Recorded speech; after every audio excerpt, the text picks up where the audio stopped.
तो अब समझ में आ गया ना। यहाँ दक्षिण में कहते जब शंख से गिरता है वही तीर्थ बोलते हैं, वही पानी दूसरे लोटे से देते हैं उसका तीर्थ नहीं, जो शंख से गिर जाता है। ऐसे जब हम बुद्धि में इतना अटके हुए रहते हैं तो बुद्धि पूर्वक ही हमें समझ में आने से वो बात हम हमारे जो सुप्त चेतना है, सबकॉन्शियस माइंड उसको एक्सेप्ट करने लगता है। ताकि हम इतने रैशनल हो गए हैं, हमको रैशनलिटी की बहुत आवश्यकता है। ये अच्छा है, पर क्या है वो रैशनल में ही स्टक होके रहे, वहीं फंस जाए तो फिर उसके अतीत की बात हम नहीं जान सकते। समझ रहे ना? इंद्रिय जन्य ज्ञान से बुद्धि जन्य ज्ञान उत्तम है। बुद्धि जन्य ज्ञान से बुद्धि के अतीत का ज्ञान और भी अच्छा है।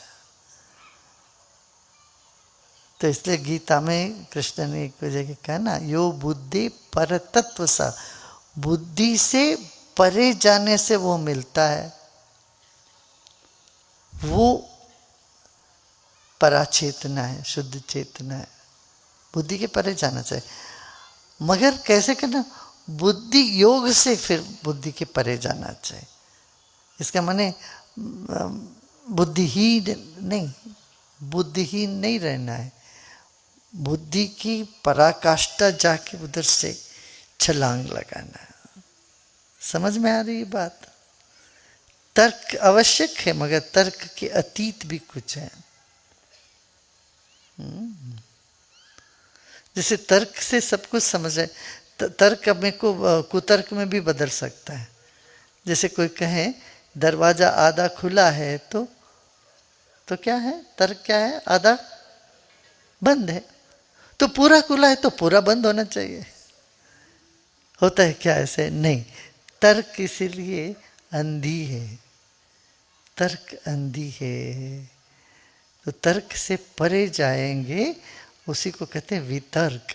वितर्क से ही आत्मज्ञान प्राप्त होता है। ठीक है? हाँ बोले, अभी नेक्स्ट क्या है? So some questions from the yoga teacher training course. Despite being on the path of knowledge, I sometimes find myself caught in the grip of 6 inner enemies and feel completely out of control. In such moments, what should I do?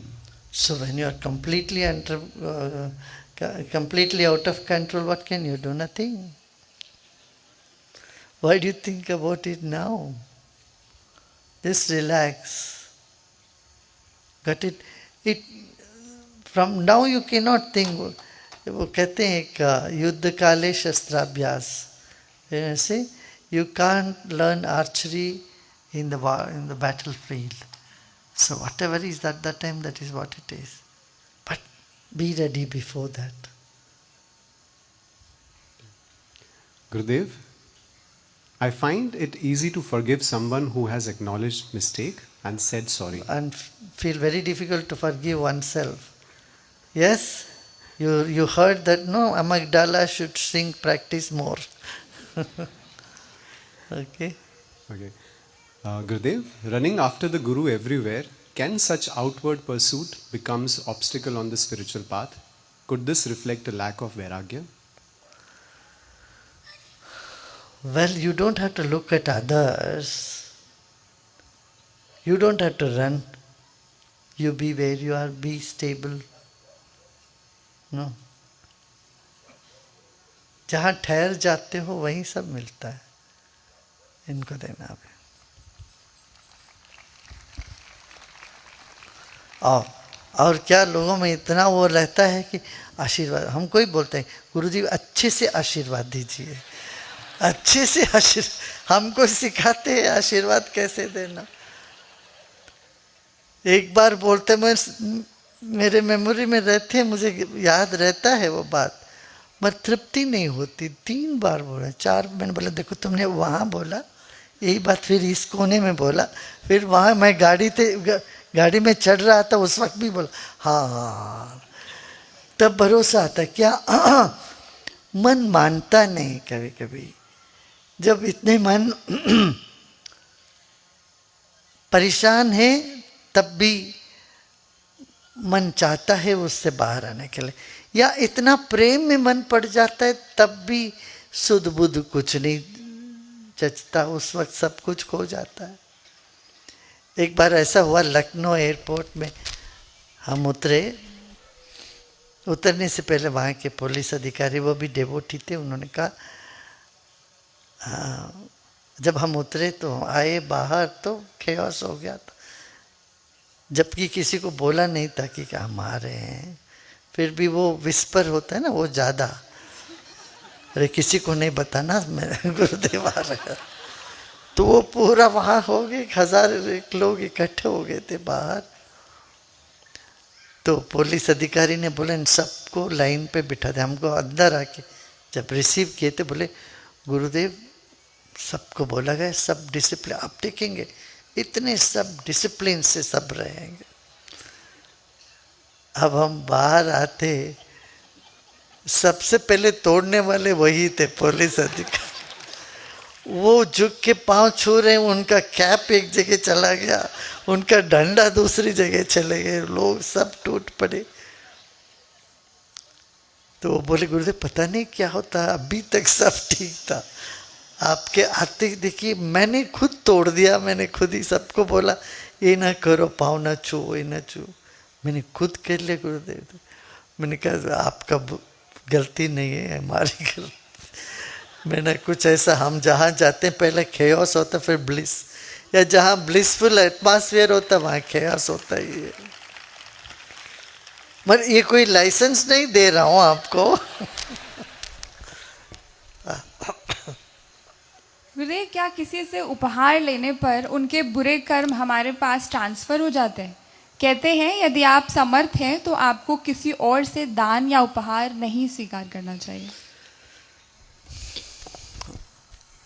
अरे आप थोड़ा बैठ के हमारा वो सुनो, अष्टावक्र गीता सुनो, ठीक है ना।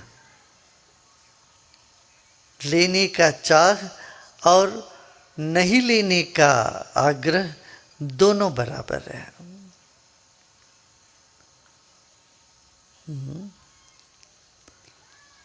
गुरुदेव एक बार एक एयरप्लेन का ही एक और इंसिडेंस है।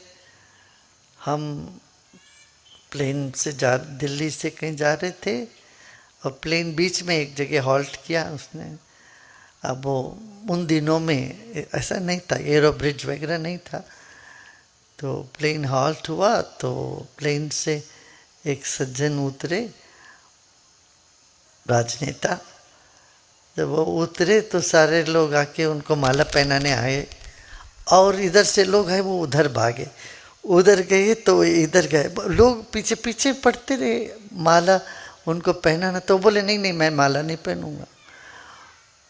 तो उन्होंने इतना आग्रह करके भागे, तो बाद में सब लोगों ने एक बच्चे को उठाया, उनको सब ने माला पहनाया। हम प्लेन पूरा डिले हो गए इस बात से। हमने कहा अरे भाई इतना ड्रामा क्यों करनी थी, चलो लोग दे रहे हैं माला, वो ले लेते तो 10 मिनट में हो जाता खत्म, और माला नहीं पहनेंगे करके वहाँ चक्कर करते करते आधा घंटा लग गया। तो ये जो है दोनों आग्रह ठीक नहीं, कुछ चाहिए मुझे ये भी ठीक नहीं है, और नहीं नहीं चाहिए नहीं चाहिए मैं किसी चीज़ को छूऊंगा नहीं वो भी। ये दोनों बालिश है, बालिश समझते हैं ना, बचकानी है। ठीक है एक स्तर पे ठीक है, उसके बाद जब आत्मज्ञान में बढ़ते हैं तो इन सब चीज़ों से निवृत्त होते हैं अपना, ठीक है ना, काफ़ी है ना। एक और प्रश्न। गुरुदेव किसी भी पूजा में संकल्प लेते समय चावल और फूल ग्रहण करने का क्या महत्व है? चावल को अक्षत कहते हैं, माने जिसकी क्षति नहीं होती, जो कभी खत्म नहीं होता, समाप्त नहीं होता। एक धान है, एक चावल है, चावल खाते हो तो वो तुम्हारा जीव बन जाता है, और तुम्हारे जीव से फिर और जीव बनते हैं। जिसकी कोई नाश नहीं है उसको अक्षत कहते हैं, जिसकी कोई क्षति नहीं है। तो वो हमारे जो संकल्प है इसमें कोई कमी ना रहे, इस कारण से वो अक्षत हाथ में रखते। फूल का यही है सरलता, सहजता, खिल के रहना, प्रेम से, माने दिल से, भक्ति से, भाव से। फूल हमेशा भाव को करता, फूल और पानी, भाव भाव बहता है पानी जैसे, ऐसे फूल जैसे खिलता है, खिला रहता है, ताज़ा भाव होता है। तो वो फूल और अक्षत को माने यही है, मेरा ये दिल का संकल्प है, ये इच्छा है, वो मैं आपके चरणों में समर्पण करता हूँ। यही भगवान को कहते हैं। ये अनंत को याद करते, पहले तो क्या ब्रह्मांड, पता नहीं कितने सारे अनंत कोटि ब्रह्मांड है।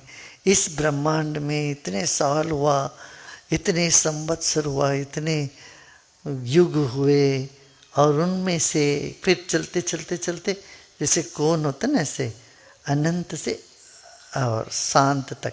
अब इस वक्त यहाँ पर, इस क्षेत्र में, इस समय पर मेरा मन का ये विचार है, मैं इसको समर्पण करता हूँ।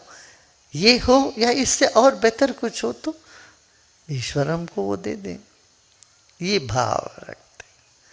तो मन की इच्छा को रोकना संन्यास है, इच्छाओं को समर्पण करना ये गृहस्थ का है। दोनों पथ पर मुख्य यही है कि अपना मूल पर लक्ष्य यही है कि आनंदित हो जाना। छोड़ के आनंदित होते हैं सन्यासी, और पूरा करके आनंदित होते हैं संसारी। होना चाहिए। यदि भगवान में विश्वास है, ईश्वर में विश्वास है, वही। और ईश्वर को समर्पण करने से क्या, समाधि की सिद्धि होती, समाधि लगती। समाधि माने प्रसन्नता, मन शांत हो जाता है, प्रसन्न हो जाते हैं, वो भी इसका उपयोग है। ठीक है ना, इतना काफी आज। अभी और क्या,